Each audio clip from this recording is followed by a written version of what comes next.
Anyway, this is a special edition of Stories That Heal because it's a little more laid back. Clearly, I am in pirate costume, sort of. No, I don't know what I am today. I mean, I literally leave here and go to the pool. I have my swimsuit on and I'm ready to rock and roll. But before I go away to do that, I wanted to take some time with my dear friend Elle. She has she is a prolific writer on Substack if you've not met or known about her, and she has a restricted wing that I have access to. I'm a subscriber, and I started reading. I have to look. It's Pirates of the Silver Crown. That's for whatever reason she got me. She had me at Pirates, and her stories are so rich and incredible. And I'm going to read an excerpt with her permission later on here in our chat. But first, hello, welcome. How are you doing? You had some time off after your birthday, so I'm good. I know. I did take a few days off. I'm going to continue probably to take some days off. I'll have some chapters. I'll be dropping another chapter for the Pirates probably in the next couple days.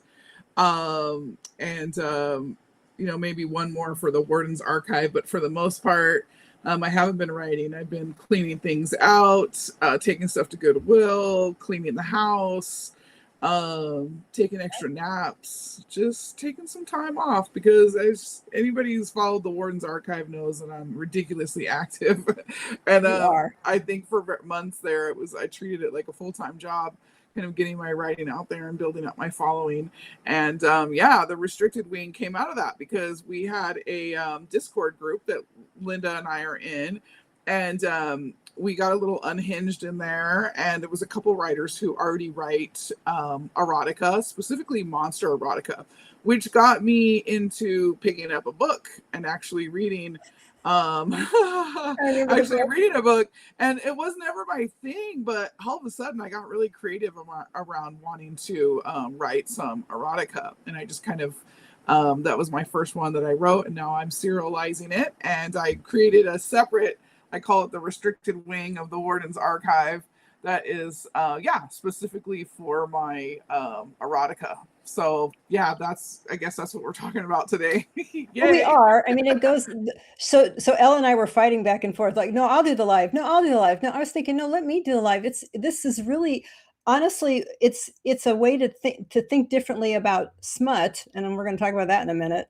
But it's a different way to think about it and it's a healing. Like the smut actually is very healing. I mean, so we're going to talk a little bit about that as well. First of all, before we do any pearl clutching about the word smut, which does sound like slut, and of course in high school I was terrified they would be calling me something like that, even though I didn't probably do anything. Let's rename it erotica or something, which we do. Erotica, enticing fantasy, maybe, because that's what it really is.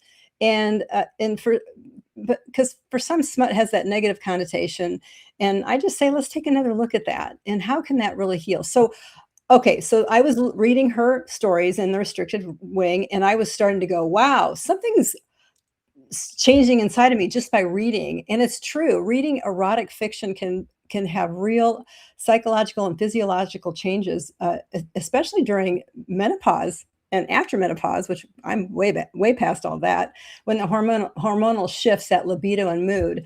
And as a former therapist, I saw so many people, so many women who came in who said, I just don't feel like being around my husband anymore. I don't have any desire, because a lot of that shuts down. So this is such an important topic. And it was so important that I wanted to bring Elle on to talk more about her, but also the way she constructs her stories is not just, hey, here they're doing stuff. There's a story behind it and in it and intertwined, and she does it so effectively that I just had to bring her on, and we're to talk about this. Let's see. Real quick, I just have a couple bullet points. Hormonal and physiological effects. There's that oxytocin release that can improve mood and reduce stress. It can counter the anxiety that does come from women going through menopause. And I won't, disclose what you were talking about, Elle, but she was sharing that with me. And that's what, so women are doing that with each other, helping each other through these changes. There's increased blood flow when we are just reading. The mental arousal can increase pelvic blood flow, which supports that female tissue health.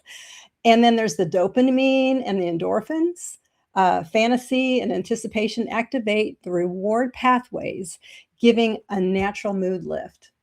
And then, of course, there's better sleep. It can improve sleep quality just by reading. You can get, maybe you'll have fantastic dreams, or take care of things by yourself, which is often, so the sleep quality, though, when it comes to hormonal things, is that you can reduce the hot flashes and the hormonal changes too. So it's kind of interesting. So, well, let me just say that again.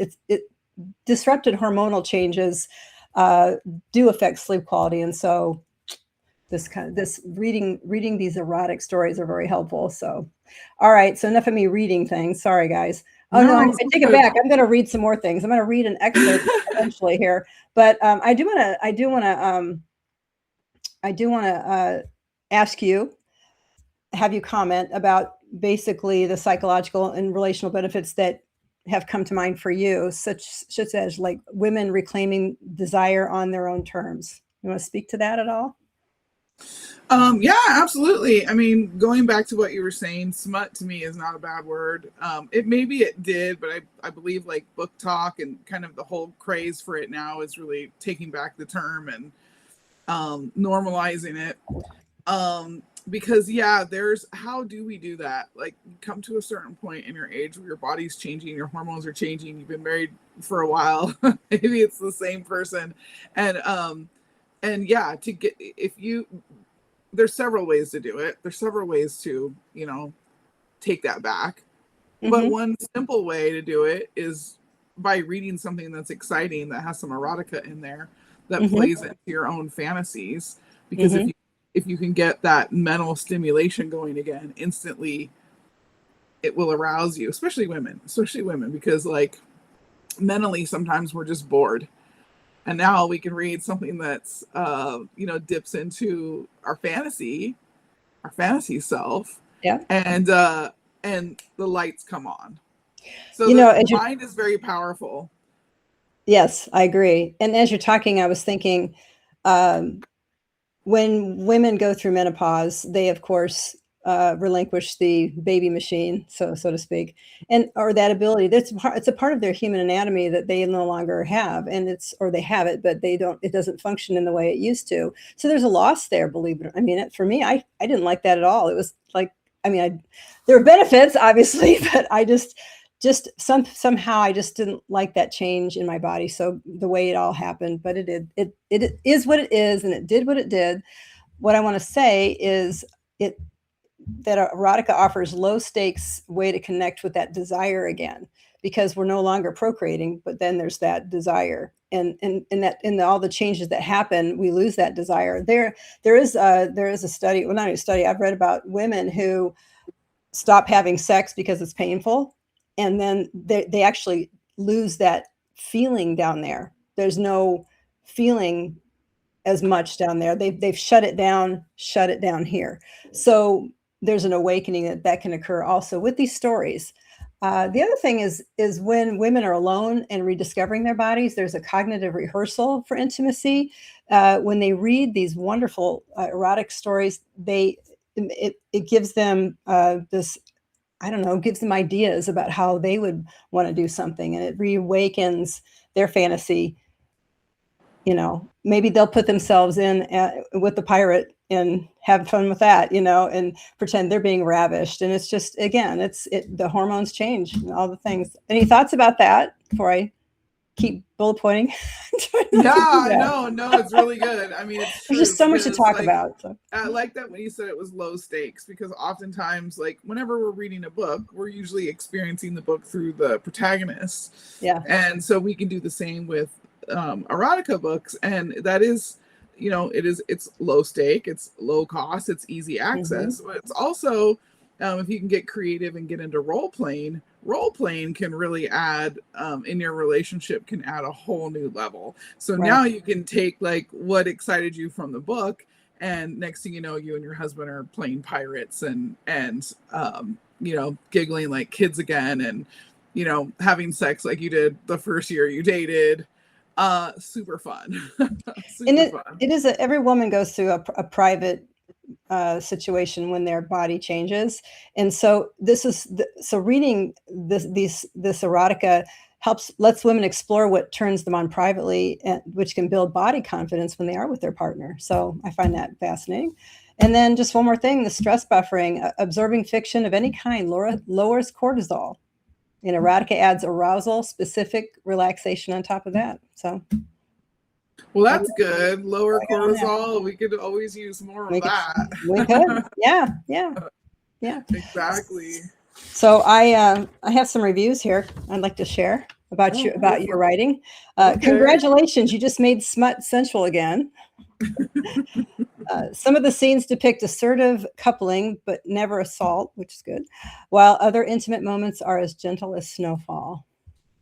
And let's see what else. The stories are from the comments. Are these from the comments?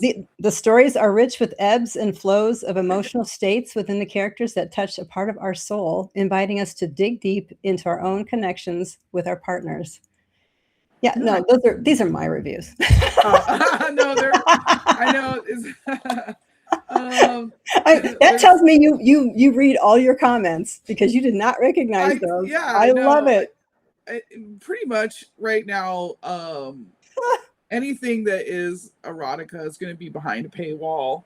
So these are specific stories that I don't get a lot of comments on, where the ones that I have, I think just the Book of Eden's Pleasures is the only one that you can read through, but it's more of a parody.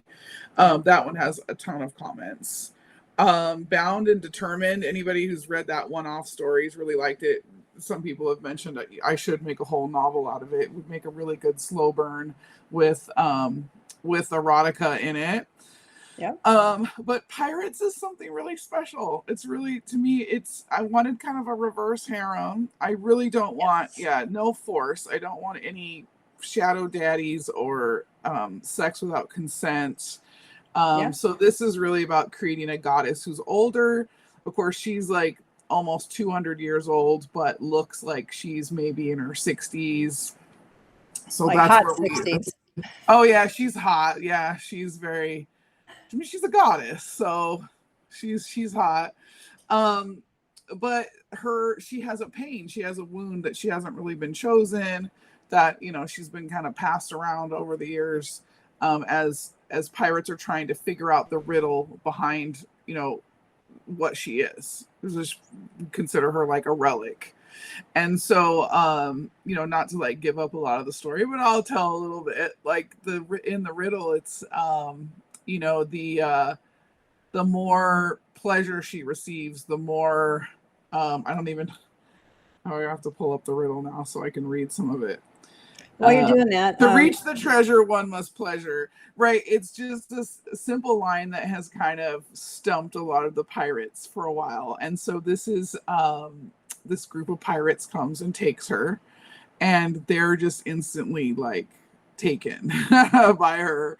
There's basically the four main ones that become her lovers, and there's a whole story that plays out here about what they learn and the wound and all of it. So there is story and there is plot, and there's also probably sex on every page as well. So you get and they're quick chapters as well. I made this specific story to be a little bit easier to get through instead of some of my other stories what are like 30-minute long chapters. I made these ones a little bit quicker to digest, so really, really great for serialization. But and before I read the excerpt, Lexine says, menopause was a loss of the woman I knew I was. Even books couldn't access an arousal response until I addressed the hormonal changes. Yeah, for sure. I'm going through it right now, and it really is. There's a lot of grieving of the woman that you used to know that it's things are changing. And I'm sure in my very near future, I'm going to have to address hormone issues as well. And yeah, that's very much a reality.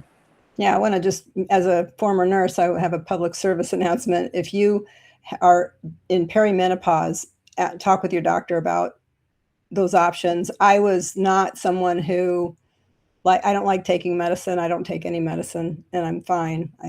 But I didn't want to take the hormone stuff.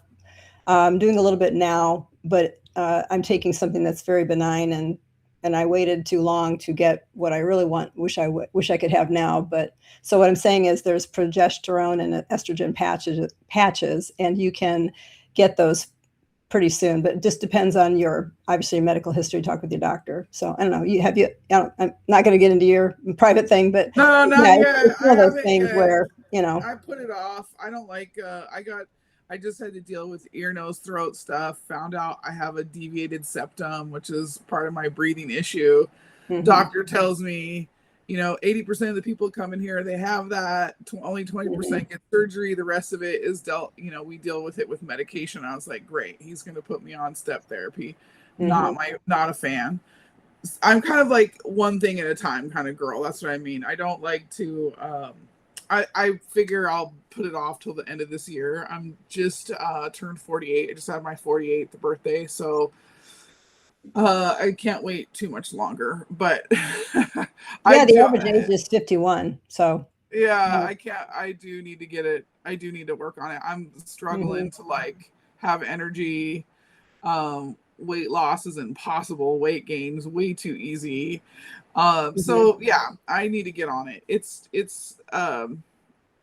my own thing about not wanting to deal with doctors here in Vegas. And then which path do I go? Do I go to my regular physician or do I go more holistic? And yeah, well, I'll figure it out. Yeah. I'm not in a rush, but I definitely need to get something this year for sure. Yeah, I mean, Nadine says, I'll do this at my next appointment. I'm glad if I can help somebody understand that it's important to at least talk with your doctor. You don't have to do anything right away, but just get that information. So yeah. So what else? I had something else in mind, but I stopped. I was like so enamored with what you were saying, I forgot what I was going to say. I found it fascinating though, because when I was a kid, I'm in high school, that the names that kids would call, I'm sure they do it still. You don't want to be called a slut and all that. And you grew up hearing smut, that word. So again, back to that negative connotation. How do you like to, what words do you like to use to describe the kind of writing that you do in this area? I mean, I'm fine with smut. They can say fine with that. Monster romance, erotica. I do use erotica a lot. But yeah, I mean, slut doesn't scare me. Okay, it doesn't scare me at all. I have my slut days and I don't regret it. I learned a lot, and it probably shows in my writing. Although there's a lot of things that go on that I never did, but like the sex scenes in Pirates gets, it escalates each chapter. Well, it's funny. Especially after now. I think we're on chapter 4. So she just got with Gideon, who's the scholar. So we had that hardcore sex with the captain, and then she had the other two men, and now the scholar, and then from here on out there's you're gonna have to check it out. Don't spoil it for me. I'm not gonna spoil it for you, but definitely it gets more intense. I would like to tell everybody listening that there are no violent sexual scenes in any of her stories. I won't write violent sexual scenes. No, and that's important. I don't think many of us really would want to read that. It's popular. It's really popular. I mean, the dark fantasy, dark romance. Dark romance is huge. You're right about that. We have some shadow daddies and Mhm. Mhm. dom, like, broody types. And then yeah, non-consensual stuff is actually highly sought after. Like, there's a huge readership for that.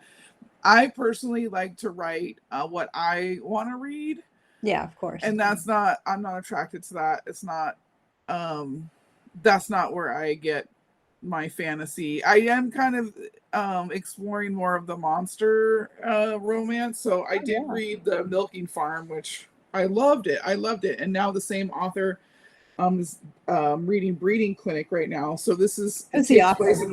takes place in the same world. This is the author here. C.M. Nacosta. Okay, got it. Yeah. She I just got a couple of her books too, but this specific one deals with like infertility, people who've had infertility, and apparently like they have a breeding clinic with like werewolves, and if you see a werewolf like and you breed with them right before the full moon, apparently there's like this really high success rate for pregnancy. It's just brilliant. Like, this author's brilliant. So it's almost like in a modern world, but like a modern world with vampires and werewolves and minotaurs and elves, and they're kind of the minority. So they have their own community. So this is part of Mhm. this community.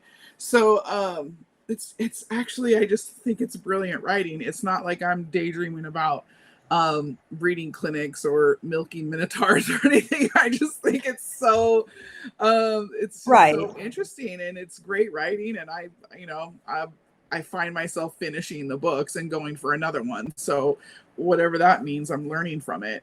But as far as my own style of writing, I want to go with older women who have lots of young men who are hot for them, because that's a fantasy that, like, I'm moving into Yeah. a different decade. And I've got my mom's not on, usually she's on too. Hey, Cody's here. Hey, Hi, Cody, Cody.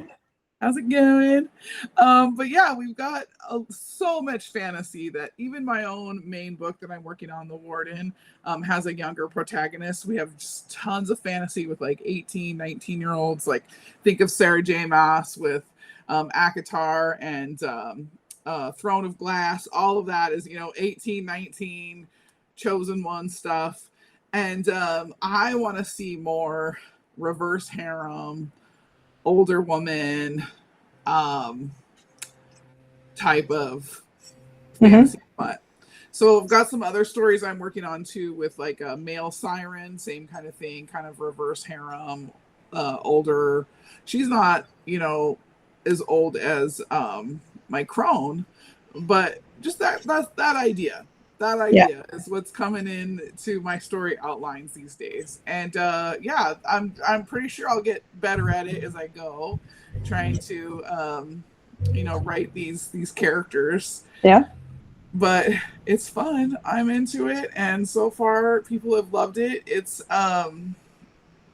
actually, I don't know if it might be too early to say this, but we were going to offer to give away some free months at the restricted wing of the archive. Did you have a strategy behind that, or are we just winging it? Oh, we're winging that. I don't know. Yeah, it's up to you. We're winging it.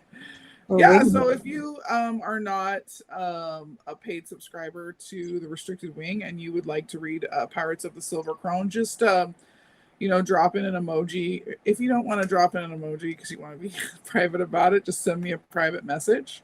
Yeah. We'd be giving away 5 free months, or to 5 Five, people 1 five month. people, 1 month. Yeah. And then the deal I have going on right now with the Warden's Archive and the restricted wing too is, if you sign up for a year, you get my candle boxes, my Warden Archive candle box. Yay! I get one. I started to color this in. It's not done yet. And they smell so good, right? They smell like leather. I Little can't wait. vanilla, a little amber. I even put little sparkles in there. Oh, that's They're beautiful. ridiculously nice, and they come in a box with like a nice box with a bunch of other goodies too. So, and yeah, so when you sign up for a whole year, and I package that up and ship it to you as part of the the gift. The So gift alone is worth it. totally. I think it is. And you posted hand making all those candles and doing and pouring I them. know, and And, I'm not oh my even gosh, done. It takes a lot of time. the Yeah, care you put into it, I love it. That's so great. Yeah, I was yeah, just it's thinking when you were talking about your stories that because they're so good. The sexual arousal and the actions are so good. I'm like, oh my god, she must have an amazing sex life. And I'm not going to ask you to confirm or deny, but you were I don't mind. saying, I'll talk about it. Well, I'll tell you this. Before I met my husband, I was a kinky bitch. oh, gee, what a I surprise. was very kinky. And I at the time I was like, I'm gonna be single for the rest of my life. I know it. Like I'm just way too much. Like I am a Tasmanian devil. It is not like it ain't gonna happen. And I met Sal, and like when I met him, and even when we kissed, there was like this electricity. There was like this energy that was like flowing through us. It really felt otherworldly, and we got along so good. Our birthdays are one day apart, and there was just both feel like we're a little sensitive, and we understood that. So it just seemed like our relationship just blossomed. And I think we were about 3 weeks dating. We hadn't slept together yet, which I was like, okay, it was his idea. I being the slut I am would have gone there, but he's like, no, I want to wait. And I was like, all right, let's do that. I can wait. About 3 weeks into it, both of us are just dying at this point. Like we want at each other. And I said, you know what? I need to be upfront with him and kind of tell him like, you know, that I've had this like kinky past and stuff. So I remember we went for a walk and I was so nervous, a big full moon out on the golf course. And I just moved to Vegas, and I rented a house on a golf course. And I told him, and I was expecting him to run, and he was like, he looked at me kind of nervous. Like he was always nervous with me, but like it must have excited him. He's like, You think? well, he goes, well, I'm not into all of that stuff, but I guess we'll just figure it out and kind of navigate our way through it. And the fact that he said that like made me feel like he just loves all these parts of me. And so I have been with him ever since, and that was 2017, and he is as vanilla gets. But the love making part of it, like picture just having a really great love making section. It's like very, very good. It's very good. But I've had to beg him for years to spank me. I've had to like one time I tried to get him to play role play and he couldn't stop laughing, and I was like, How oh cute is that? God, So can you cute. like come That's so cute.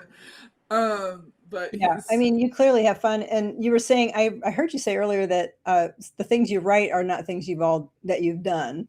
So yeah, that made like me I think. Well, haven't you've been done with your research I on haven't different authors who write Yeah, erotica.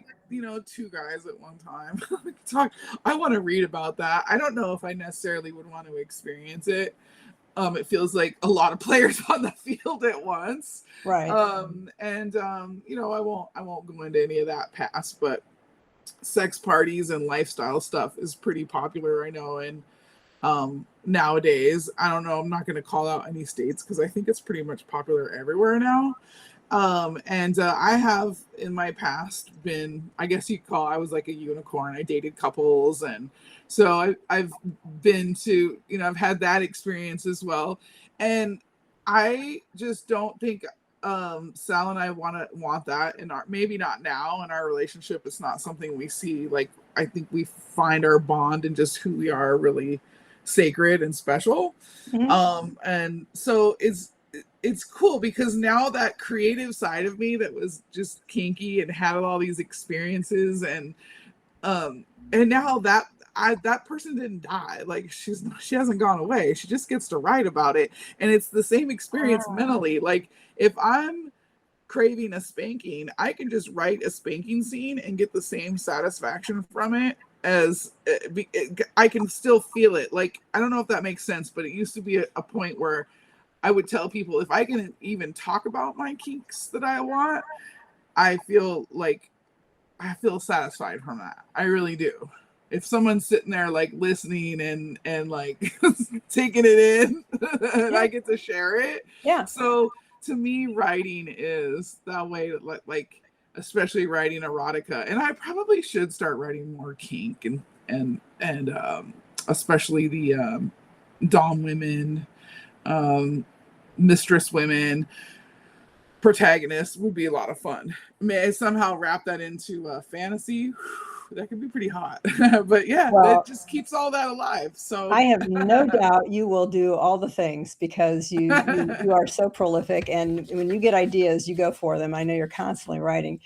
I would like to the thing I love about The Silver Crone is it's not just like turning on a porn flick. I mean, it's just way deeper than that. So I'd like to go ahead and read. yeah, go ahead. Yeah. From Pirates of the Silver Crone, the setup is Gideon is the pirate, right? And he and Elaline, is that right? Yep. Elaline? That's a beautiful name. I'm sure you thought very hard about renaming her. Gideon's a pirate. Elaline is the crone, the silver crone, and they just enjoyed a very passionate, loving, sensual moment. All right. So Gideon turned them so she lay draped across his chest, his fingers tracing soothing patterns down her back. Elleine's tears ebbed, but she didn't pull away. Her cold hands pressed flat against his sternum, taking a little of his warmth. "You're dangerous," she said, voice hoarse. "All of you. I thought I was the one who would ruin you." Gideon kissed the top of her head. "We were already ruined the moment we saw you. This is salvation." With a thread of silver magic, she marked him too, the spiral of Naira rising warm over his heart, bright against his skin. "You are mine now, Raven," she said. "Scholar, seer, the one who understood first." He smiled against her hair. "And you are ours, and you are not a relic to be taken. You are a queen to be worshipped." Outside, the night deepened. Caspian, Magnus, and Corvin would sense a new mark soon enough.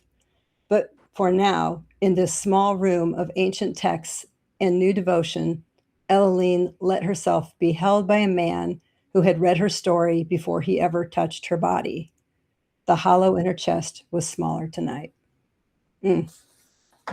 Love it. Oh, thank you. A lot of clapping in the chat. Oh my God. That's her wound. She has the cold hands, and she has the kind of emptiness inside of like really needing to be chosen, and not just used for the 'cause you'll see later on in the how it unfolds by pleasuring her what unfolds for pirates from that. And so these pirates end up in the story coming into a fork in the road. Like they have a choice. They can be in their riches and spoils and move on to younger women, or they can continue to choose her. So that's another part that comes up in the story. It's yeah. Again, I wanted to add myth in there. I wanted to add more plot besides just for pirate lovers. But they are sexy, those pirates. Well, and when she first came onto the ship or was taken and brought into the ship, and of course the interrogation started, about that. So it was looking pretty rough, but she was like, "Let's see if you're worthy of me," like, oh, she turned the tables. And I just thought, wow, that was brilliant. Unbelievable. Yeah, she doesn't play none of my this is her. Yep, there she is. Her hottie is right there. Yeah. Oh, she's really sexy. That's a great photo, by the way. She's got a little nipple hanging out. Yeah.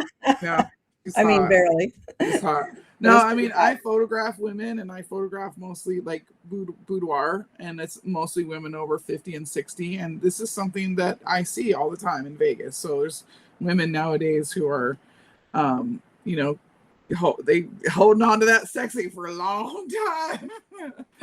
Well, it's a state of mind too, you just, yeah.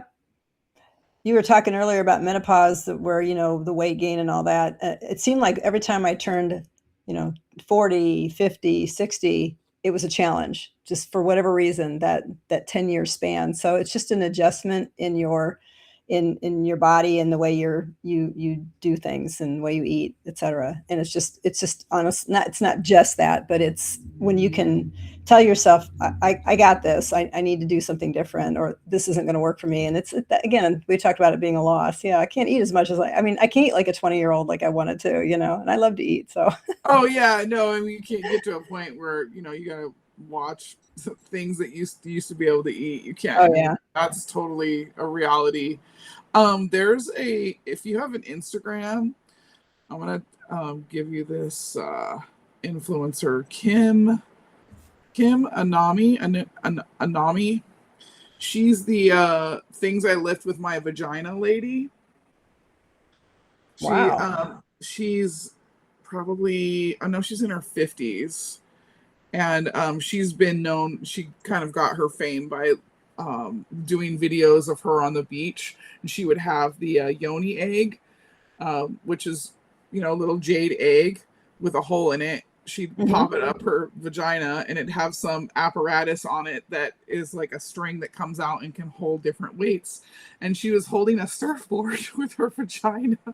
Oh my God. Yeah, and she has clinics and stuff that she runs all the time, called Well Fucked Women, and she talks about how like you can just fuck your way through menopause and get through, like you won't eat, like the stuff that she talks about is so cutting edge. It's not what you hear in clinical language at all. She's very like matter of fact, very sex positive, but I don't want to use the word sex positive because it's almost magic. Like, and you should hear the testimonies of couples who come into their clinics. Like they're, they come in and they're struggling with certain things, and then they end up just creating sex dates like 2-3 times a week, and their lives are completely changed.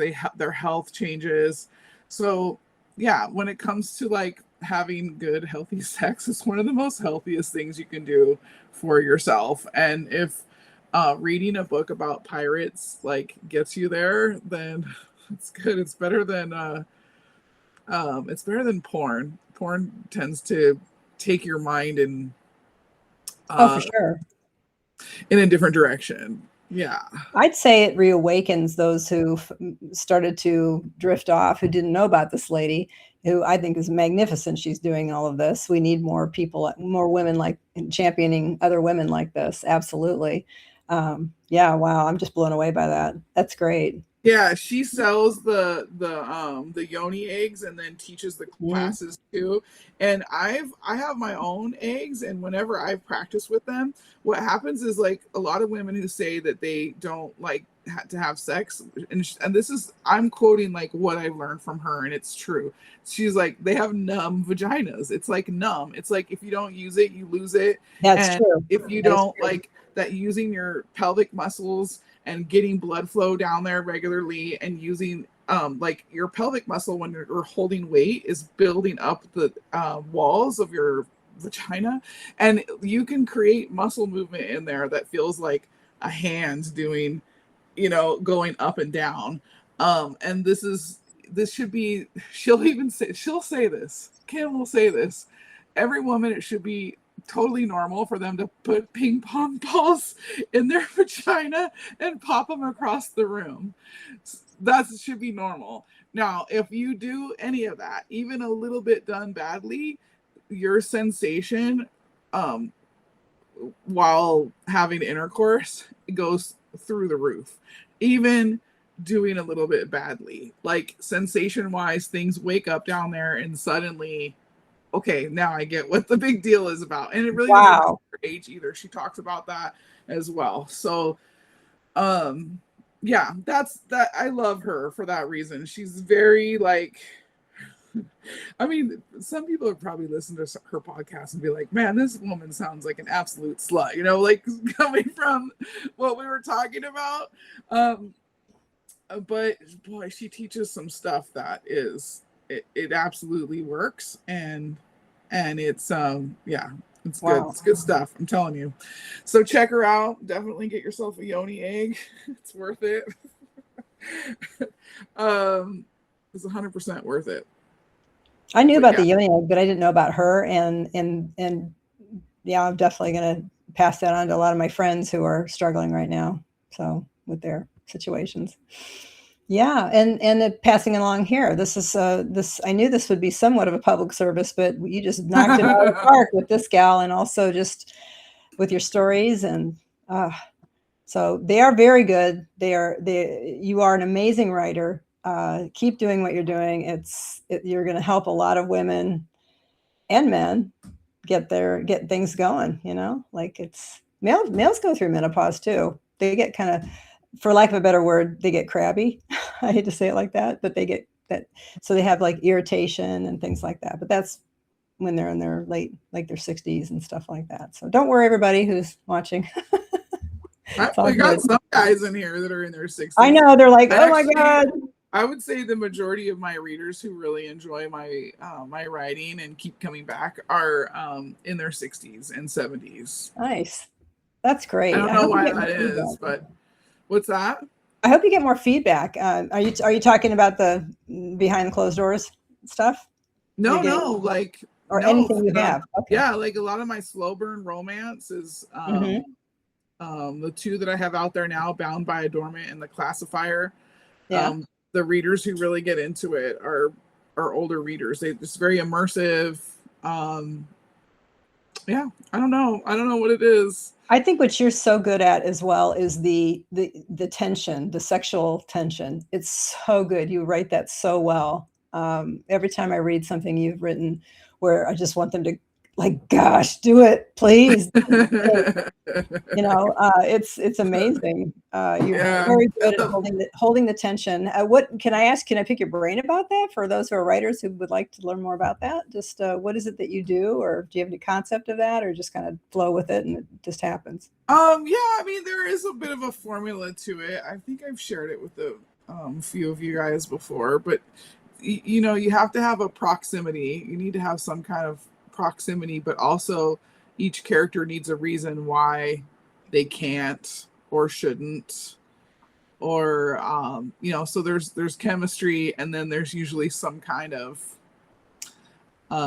like relationship wise, a guard and a princess, or yes, Warden. You know, things like that, where Warden, in my case, an anomaly. Like there's some restrictions there which would make it inappropriate, and there's different ways to that's just one formula. There's many other formulas to it, and then there's got to be those little moments, like the moment that his finger, you know, he's grabbing her hand and he just like does one of these, like when you write that, oh my God, readers are melting in place. Like it's those tiny micro movements, it's the little hitch in the breath, it's the he held his hand on her hip like 1 second too long, because in real life, like, we're paying attention to those tiny little micro movements, especially when it's somebody that we're attracted to. And so that builds up over time. And then, typically I think in my slow burn, it's got to be earned. And so there's usually some kind of fracture or something. And then finally, and it's been easier to write when it's 7-8 chapters long. The Warden is right now sitting at 194,000 words, and they haven't kissed yet. So the second book is amazing. The second book is really, really, really good. We get to a lot of that, but the first book, there's a lot of tension. So there's several different ways to write it, but that's kind of how I like to do it. I don't like the grabby guys or forcing, or not my well, that's style. Not fun for a lot of women, but like you were saying earlier, there's something for everybody. And I definitely want to make sure I don't discount any of that. I've read some people in our Discord write some of the monster smut, and it's really popular. Intense, actually. There's tons of readers for it. They like the intensity. They like that it's, safe on the page, and they can they can imagine something like that being sexy. And a lot of times it is readers who have had sexual trauma, and they can like almost heal through something like that. Like, I was just going to say that.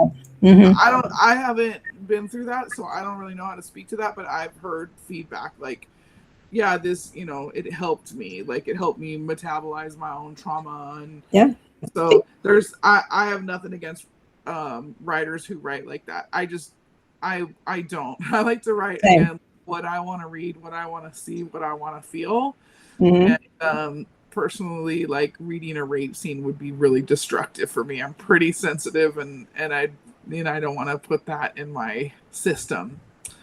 So yeah, what I read, I'm not like, now I read all kinds of stuff just for that purpose. Like, let's see, let's read some horror once in a while. Let's read some dark fantasy once in a while. I learned things about how to tell a story by expanding my world. But just as like my regular stuff that I read on a day-to-day basis, it's just not my cup of tea. But that's just me. Well, you could be more true. It's true about the healing and the cathartic capacity of taking control in that way of writing. It's because I have spoken with women who've been assaulted, and they will do something that takes the control back immediately. And so this is possibly one way. I can't speak to it because it's not my experience either. But yeah, you can. I'm glad it heals. I think stories do heal. That's why I call it stories that heal. Yeah. CNC, what is that? It's a big thing for some who've been through that. I'm not sure. I think it has something to do with non-consent. Oh, okay. Gotcha. That I don't makes know what sense. the first C means, but I think it's non-consent stuff. And Cody actually has played around with some of that a little bit, I think. So he'd be a good one to consensual non-consent.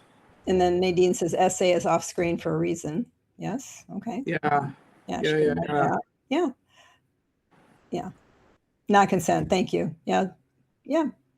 There's something for everybody. And I can say that your pirate stories are very fun. I enjoy them. Yeah. I'm enamored with your writing and you expanding all your repertoire. And we look forward to more from you. I'm glad you like it. Anybody else, if you guys want to get a month access to the restricted wing, just send me a message, and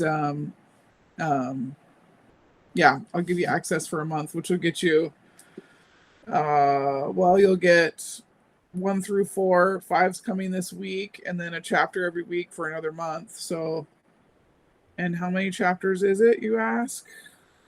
Let me see. I don't know. I do. Well, I don't. You do. None of us know.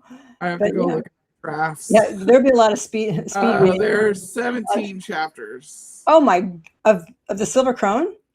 Yeah, there's 17. Holy chapters moly! And an epilogue. Oh no! You tease us, and then we're gonna have to pay for the rest. Well, darn it! Sign up for the year. Get the free candle box. Honestly, yeah, it's so worth it. It's so worth it, everybody. So if you haven't checked out Elle Abbott, please do at the Warden's Archive on her other, and then she's got the Warden's Restricted. So, but it's all channels into the Warden's Archive, which is really nice. So, you guys have any questions while we kind of shout people out? Have Letharius Archives. Michael Conlon just joined. Tales from Sphera, our buddy Cody. We just love you so much. E.L. Frederick, another one of our buds from Discord. Stanley B. Trice. That's about yeah. Stanley B. Yeah. Stanley is kind of, I think he subscribes to us. Anyway, what do you guys think? You have any questions? Do you like to read do you like to read this content? They like to write it, maybe. Do you like to write it? Does anybody else write erotica here? Quiet on our chat now. Everyone quiet. Well, erotica is really big on Substack. In fact, if you go to like top 100 in fiction, you're always going to see erotica writers just dominating in there. They're constantly on that list, especially gay, homosexual, LGBTQ. Erotica is really huge right now. I always see it. So, Cody's taking a crack at it soon, and Nadine says she loves reading it. That's awesome. Nice. before we went on live, Elle and I were talking about how they've got the erotica, all this, the things that we write on basically in a video. So, you know, you just download the video and watch the erotica there too. But I'm not sure. I've been thinking for years now about writing a book, like, you know, how to be a dominatrix, but I think it'd be so much more fun to write it as fiction, because I could take a protagonist that was like, you know, she's a man hater, she's had issues with men, Yeah, she's not, you know, like I know that archetype, I just know that archetype, and she wants to take her power back, and kind of goes into the whole dominatrix thing, and actually finds that through doing that experience, that it becomes very healing for her and for the men who submit to her. I'm dying. I should probably write that. It's not really a fantasy story, but I think it would be good. As far as like content for the restricted wing, I'm gonna keep it coming. I'll have another story after Pirates, and there'll be a chapter in there every week. So we got a quick question. Okay, we'll wait for you, Cody. Hurry up, type it. Just kidding.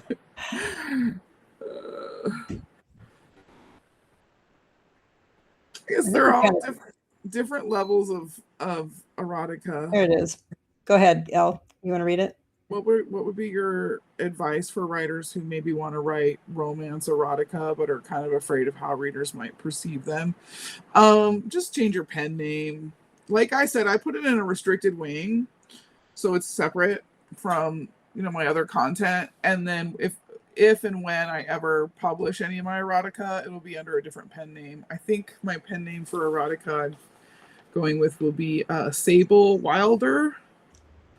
I love that. And of course I'll let people know when that happens, because I want to have some like launch parties and get you guys on Zooms and do giveaways and stuff like that, so I can increase my sales. But I'm probably a year or two away from publishing any erotica books. I have some other, just my slow burn stuff I want to get out there.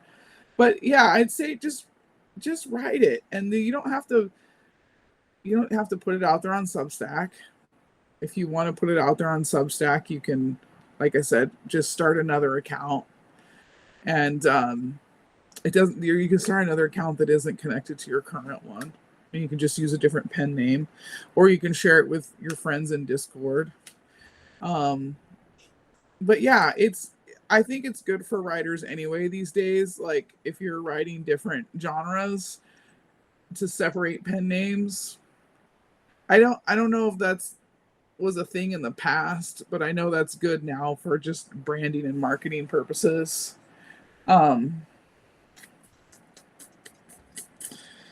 Because your readers, Cody, your readers, nobody's going to read romance and erotica who does not want to read romance and erotica. So that's what I mean. If you right now, you're all dark fantasy, and every single reader that you have is like, they only hang out. Like, you think about it, all the Discord group that you and I have created is dark fantasy, but I write like cozy and slow burn. I don't write dark, but yet y'all are my friends. Y'all like me. Y'all read my funny stuff. So, but yeah, that's what I mean. Like, there's the other, you're going to put it out there, and somebody who likes that content is going to read it. So you don't really have to worry about that too much, I don't think. Does that make sense? Just go for it. I feel like I'm not articulating very well today. You're doing great. I'm just saying, I'm encouraging him to go for it and see what happens, you know? Yeah. I would just say, because you're, you know, specifically writing dark fantasy, you also, Project Abracadabra is mostly dark fantasy of what you've read. You did a little bit of Linda sci-fi and my parody, but it's, you know, I think the majority of it's been dark. So yeah, just sneak it out there in another way. And it works really well if you're sharing on Substack to just start another profile and say exactly what it is. This is romance erotica, and put it out there. So yeah, contribute to the restricted wing. Wink, wink. Good try. Good try, y'all. I think she's got it figured out. That's fun. I like your launch party idea and all the things. That's Yeah, great. yeah. I Yeah, just well, I gotta write part 2 of Bound by a Dormant and the Classifier. And that okay, both stories were only supposed to show readers how I write, what the slow burn looks like, give them a little taste of Ethara. And the problem is what I learned in writing romance is like you kind of have to have a happy ending. Like you need these two people like together at the end somehow. Like they go through all this crap, but then otherwise romance readers they say it's a tragedy. Like otherwise it's tragic. So I cut these both stories off. Like I just left it hanging. And all my readers are like, okay, what's gonna happen? Like we need to see Ren and Zara, like we need to see that resolve. We need to see Maricel and Lorian. Like, we need to see all that resolve. So, all right, guess what I'm doing in the next couple months? I'm writing part 2 to both stories, which will then be novels that I'll put out before the Warden. And then, yeah, I want to reach out to all you guys, have a Zoom launch party. I'll probably have like giveaway stuff. I think here in Vegas, I have access to an auction where I can buy like little mini vacations. I get because they have so many like timeshares and stuff here and they get overstocked, so you can buy them at the auctions. I'll have to find out if I can transfer it, and if I can, it'll be great because I can get people on and say, hey, I got 3 days in Hawaii, all paid inclusive. You just pay for the flight, and kind of give away candle boxes or even like bookmark stickers, whatever, free books. And get as many people on as I Hawaii can. versus the candles. Well, there's got to be a grand prize. Okay, thank you. I'm not going to give away like 5 trips to Hawaii or something. Just so like 10 people can go buy my ebook. I mean, no, I want to get as many people as I can on, and like maybe do it like weekly and get my ebook sales up and get paperbacks sold. So yeah, I don't know. I feel like I don't have quite enough people yet to get that going, and I'm still not finished with any of my books. There's So always next year. I mean, I think we're all growing in our Substacks, which is I just love Substack so much. I love the people we've met and I've met. It's this opportunity to lift you up and hear everybody's comments. So I'm excited about all the future stuff here. and you know what, Cody said he wants to narrate Adam and Eve. I'm gonna just share that story with you guys right now for whoever's on. Okay. Because that one is 100% free. And I'm going to copy the link and share it with you guys. And Cody narrating this would be so awesome. That's great. Awesome. So this will give you, this one's, I don't know, it's erotica, but it's more parody than erotica. Go check out the restricted wing. You do get to read every chapter up until it gets explicit, so you can get a taste for the story. And then if you want a free month, just message me. If you go ahead and buy a whole year, you'll get the candle kit. So that's it. Yeah, I'm hoping to get over 1,000 subscribers by the end of this year. So I really want subscribers who are readers too. I'm not like chasing down the do everything for subscribers kind of mentality. I want to find people who really like what I'm writing and are gonna be buying ebooks next year.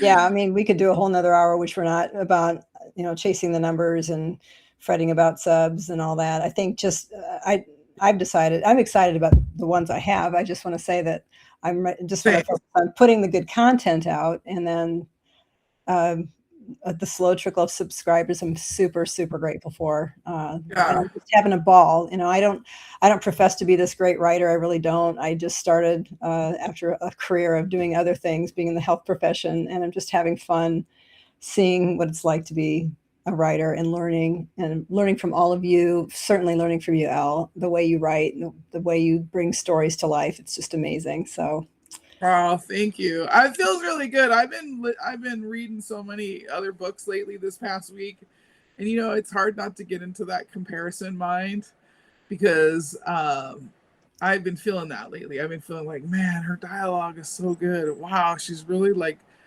so good at spectacle, so good at like high stakes, and how are these characters going to get out of this situation, and blood and crate. And I don't write like that, and I'm like, yeah, maybe, but you shouldn't do that. You should never Right. compare. No, it's an Right. inspiration.